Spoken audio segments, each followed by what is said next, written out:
Hello everyone, welcome to this video about Django's famous solo on minor swing, recorded in 1937. That's the first version, I believe. Of course, that solo is very famous and has been studied by many gypsy jazz guitar players. I'm one of them, and recently I recorded a version of that to try out a camera that I rented for a day, and the clip was received reasonably well, especially on Instagram. By the way, if you don't follow me on Instagram, this is my Instagram name.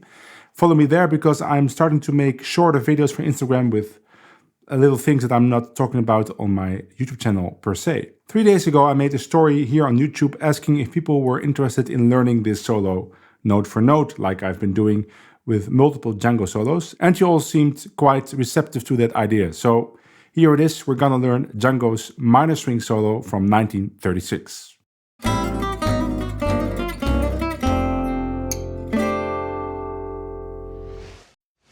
In this video, we're going to learn the first two choruses. I'm going to go phrase by phrase. And then the final two choruses, because there's 4 in total, I will produce exclusively for my Patreon.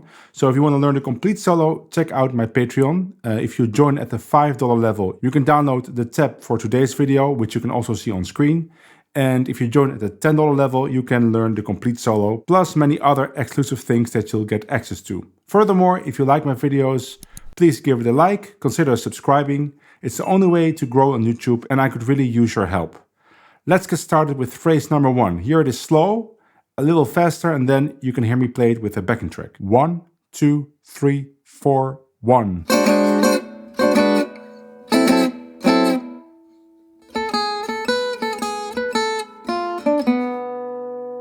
One, two, three, four, 1.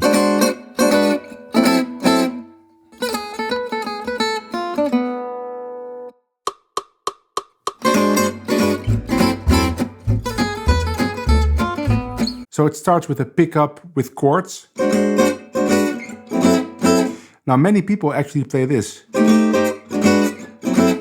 they play F7, E7, A minor. That's fine too, but Django is really playing E7 flat 13 to a normal E7-9 to A minor. So if you want to play it like Django, you should play that. And then we get this, which is just the famous opening. If you play those chords followed by that line, everybody knows you're gonna play Django solo, or at least you're gonna quote parts of it. So let's go to phrase number 2. 3, 4, 1, 2.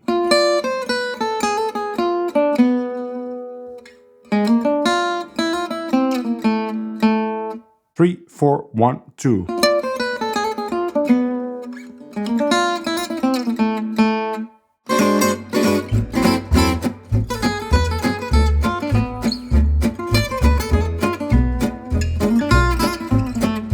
In bar 6 I wrote grace notes, but sometimes I play a triplet. So then I would play hammer on, up. Right, so you get 3, 4, 1, 2. Which is also a fine option, but then you need to play 2 downstrokes in a row on that A. Or you could do what Stochlo often does. He does pull off, up. So you get. So the 3 options are an upstroke grace note, like it's in the tab, or you could do 2 downstrokes, or you could do pull off and then up on the G sharp. I think the 2 downstrokes probably gives you the clearest result, and maybe that's also what Django does. I'm not sure. And now we get something special. That is what Django is playing. Django is playing this B flat triad, and also the chord on the recording is B flat 6. So they're playing chords that almost nobody is playing. The last E7, they're playing 1 bar of E7, B flat 6, A minor, right? So Django is really playing the B flat. Most people though are actually playing, they're playing with a B, so you get a diminished arpeggio. Both are fine, but if you want to play it like Django, you gotta play this B flat triad, like it says in the tab. And then this slide, you have to think this. Think down, but this note, this B flat is not really played clearly, so I didn't write it in the tab. It's more of a... It's more, you gotta feel it.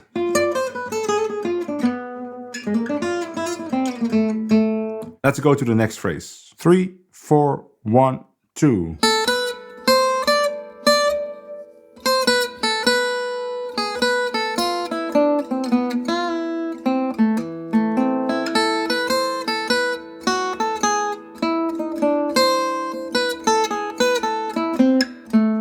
Three, 4, 1, 2.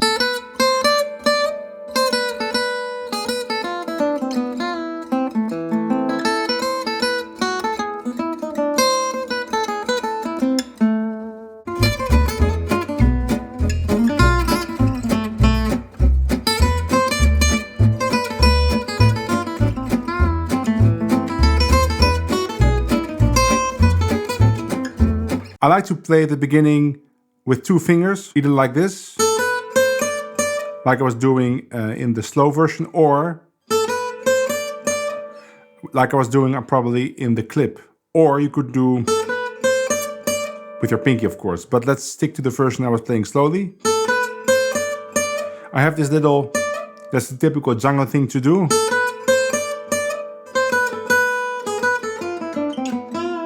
That bend should be rhythmical, like a swing 8 notes, ta-da, ta-da. At least you gotta try to make it sound like that. It doesn't really matter if it's very precise, but if you go for that kind of rhythmical bend, you probably get the best results. Now I like to keep my fingers down. Of course, Django wasn't keeping his fingers down because he was playing with 2 fingers. But I just like that sound. Your mileage may vary, just do whatever you want, but I like the sound of the notes ringing.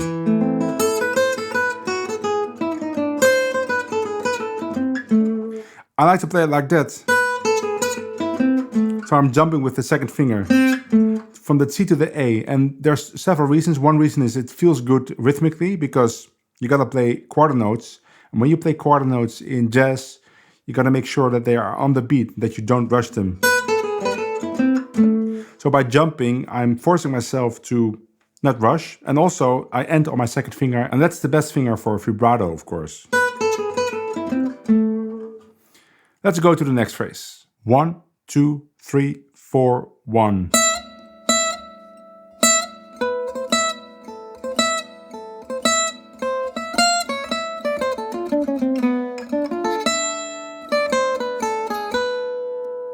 One, 2, 3, 4, 1.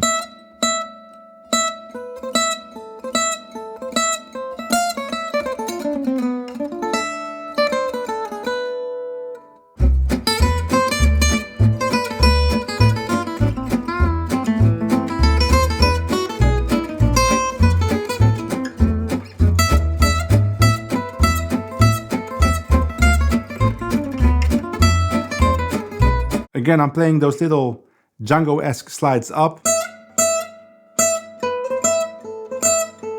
If you listen to the original recording, he's really accenting that high E, and those other 2 notes are barely audible.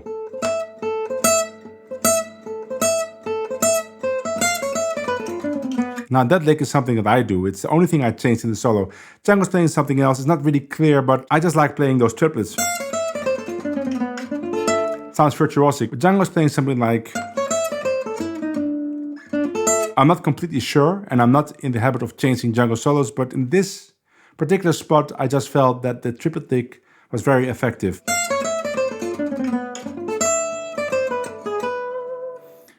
Next phrase, 1, 2, 3, 4.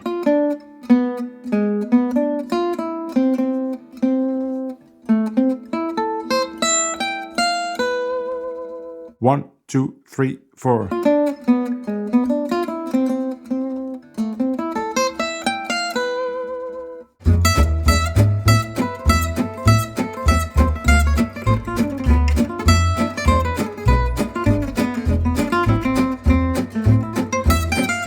Based around the diminished arpeggio. By the way, I'm not using Django's fingerings, of course, because I'm using all 4 fingers. And I'm also not playing the licks at the same place that Django is playing them. Not always, at least, and that's because I like to place things at spots that I'm comfortable with. Now, of course, I come from a gypsy jazz tradition, so a lot of stuff that I'm playing does come from Django, but some things might have changed. For instance, this lick, I don't think he's playing it there. Probably he's playing that A here. Now, he's playing this quite straight on the recording.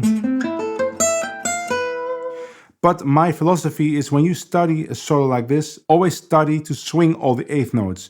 And once you get it swinging, then you can start playing with phrasing, playing something straight or holding back certain passages. But the first thing is you gotta make it swing every eighth note. So this thing is challenging because it's all sweeping, but still you gotta try it.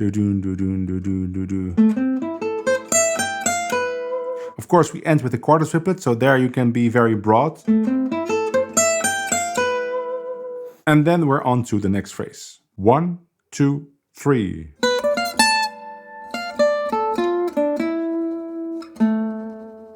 One, two, three.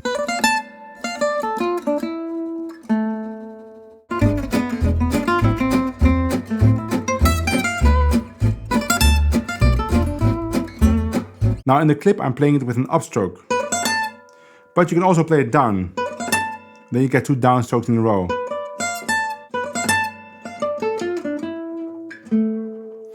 And I like to play my pinky on that high A, but of course you can also play with 3 fingers. That's probably more like Stochelo would do it, or Moses. And then we're at the last phrase. 3, 4, 1, 2.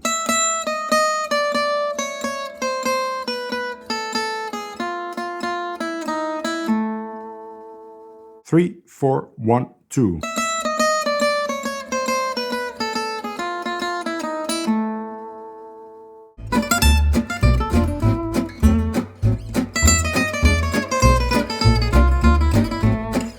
This is that famous chromatic descending lick with repeating notes.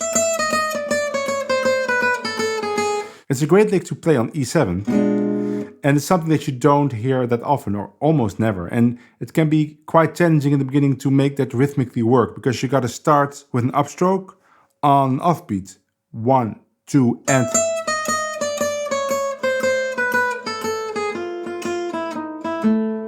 This is one of those iconic Django licks that's really worth practicing in multiple keys, so you can play it yourself in your own solos, right? Imagine you're playing something in C minor and you want to play it from G7 to C minor. You just start on the root with your pinky. 1, 2.